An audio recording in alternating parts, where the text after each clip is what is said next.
Hello guys. तो last part में हम सभी ने देखा था कि शायोन योंगजी को उसी लाइब्रेरी के अंडरग्राउंड में ले आती है और वहां जाने के बाद योंगजी को पता चलता है कि उस अंडरग्राउंड के अंदर भी एक और अंडरग्राउंड है और ये बात वो शायोन को भी बताता है, लेकिन शायोन उसकी बातों पे यकीन नहीं करती है। अब उसकी नजर आगे जाती है जहाँ पर एक कैंडल थी और फिर वो उनमें से कैंडल को घुमाता है जिससे कि सीक्रेट डोर ओपन हो जाता है। अब वो दोनों की दोनों उसे देखकर चौंक जाते हैं और फिर उस जगह के अंदर चले जाते हैं। अब हम देखते हैं कि वो दोनों आपस में बातें कर रहे होते हैं कि आखिर इतनी जगह में ऐसा कोई दूसरा अंडरग्राउंड भी हो सकता है। मैंने कभी नहीं सोचा था आखिर कौन इतनी पहाड़ियों के नीचे ऐसा अंडरग्राउंड बना सकता है, और वो भी एक सीक्रेट चीज है। ईस्टर्न जुग की तो किसी भी बंदे को इसके बारे में नहीं पता होगा। जब वो दोनों की दोनों आपस में बात करके जा ही रहे थे कि तभी उनकी तरफ एक एनर्जी आती है और उसको देखकर वो दोनों की दोनों सामने की तरफ बढ़ते हैं तो उनकी नजर वहाँ पर एक आदमी में जाती है जो कि लोगों की एज को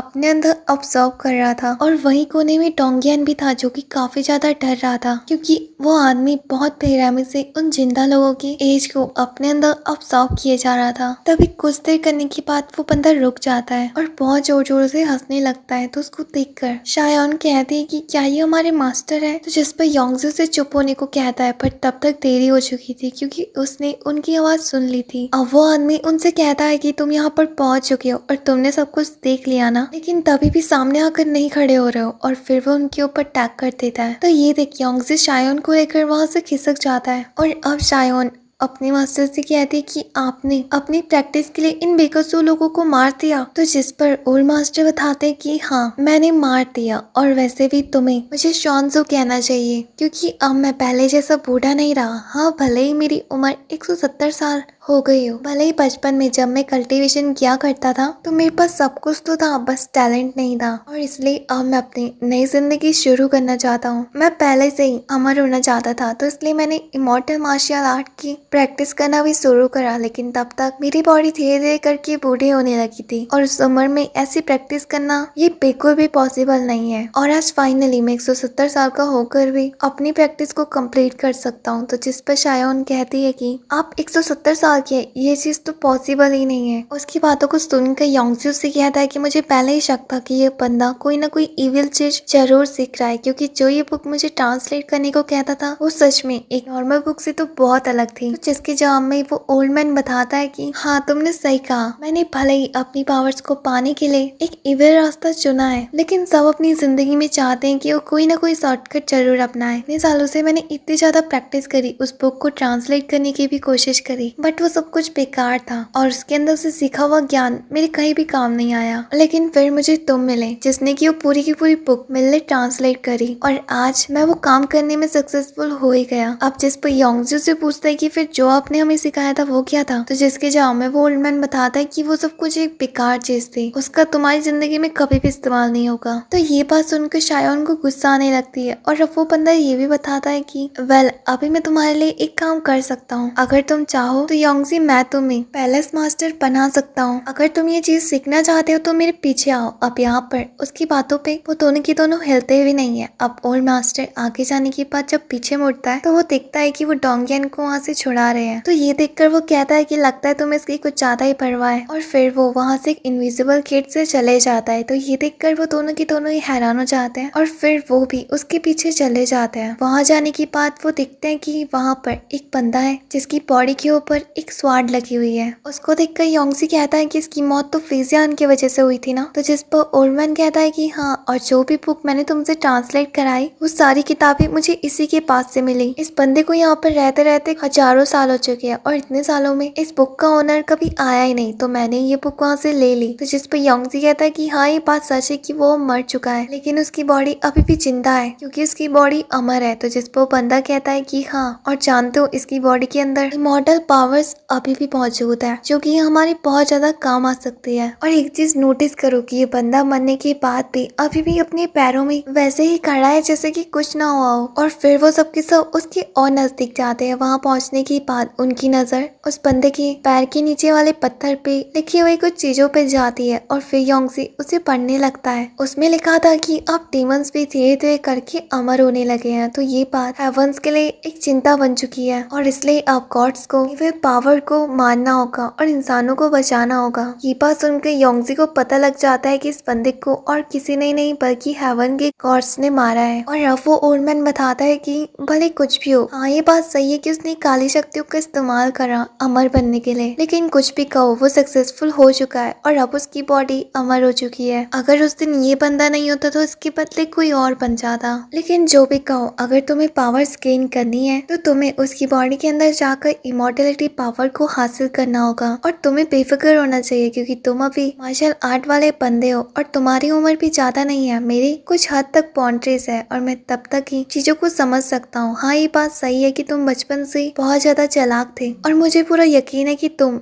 उसके अंदर जाकर उस इमोर्टलिटी पावर को हासिल कर लोगे और फिर बाहर आने के बाद हम दोनों उसे आपस में बांट देंगे। ये करने के बाद तुम पैलेस मास्टर बन जाओगे और मैं जीने के लिए अपनी उम्र बढ़ा सकता हूँ। मुझे कुछ भी करके उस बॉडी के अंदर से इमोर्टलिटी हासिल करनी है और मैं जानता हूँ कि ये काम तुम जरूर कर सकते हो। अब योंगजी उस बॉडी के नजदीक जाने लगता है और अब वो ओल्ड मास्टर उससे कहता है कि अपने हाथ से उस बॉडी को टच करो। तो जिस पर योंगजी उसे टच करता है और फिर तभी पीछे से ओल्ड मास्टर आ जाता है और वो भी उसके साथ उस बॉडी को टच करता है और अब वो योंगजी से कहता है कि वो इस बंदे की पावर को अपने अंदर फील करे। तो जिसके लिए योंगजी अपनी आंखों को बंद करने लगता है और अब उसके आसपास हम एक पावर को देखते हैं। बट योंगजी कुछ देर बाद रुक जाता है और कहता है कि नहीं, मुझे इसके अंदर कोई भी पावर महसूस नहीं हो रही। तो ये बात सुनकर उस ओल्ड मैन को गुस्सा आने लगता है और अब योंगजी ये बात कहकर वहाँ से जाने लगता है। तो ये देख वो गुस्से में डोंगियन को पकड़ लेता है और कहता है कि क्या अब भी तुम मेरी मदद नहीं करोगे? अगर तुम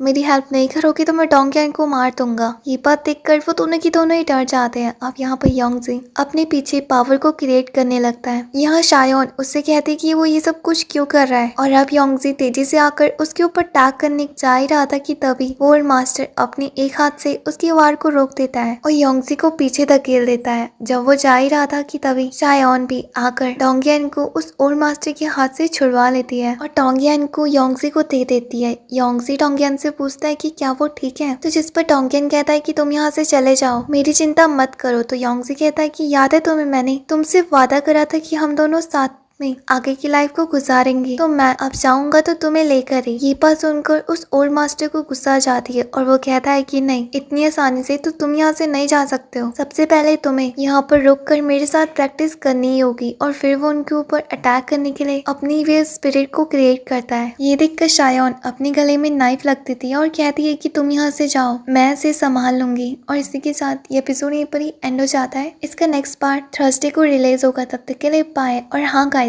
आज हमारे चैनल में एक न्यू सीरीज आने वाली है, तो आप जाकर उसे भी जरूर देखना क्योंकि टॉम्ब ऑफ फॉलन गॉड अब जल्दी इस महीने के अंदर एंड हो जाएगी और यकीन नहीं है कि अगले महीने कोई दूसरी सीरीज आएगी। तो इसके बदले आज मैं आपको एक न्यू सीरीज एक्सप्लेन करूंगी, तो आप जाकर एक बार चैनल में चेक करते ना। तब तक के लिए बाय।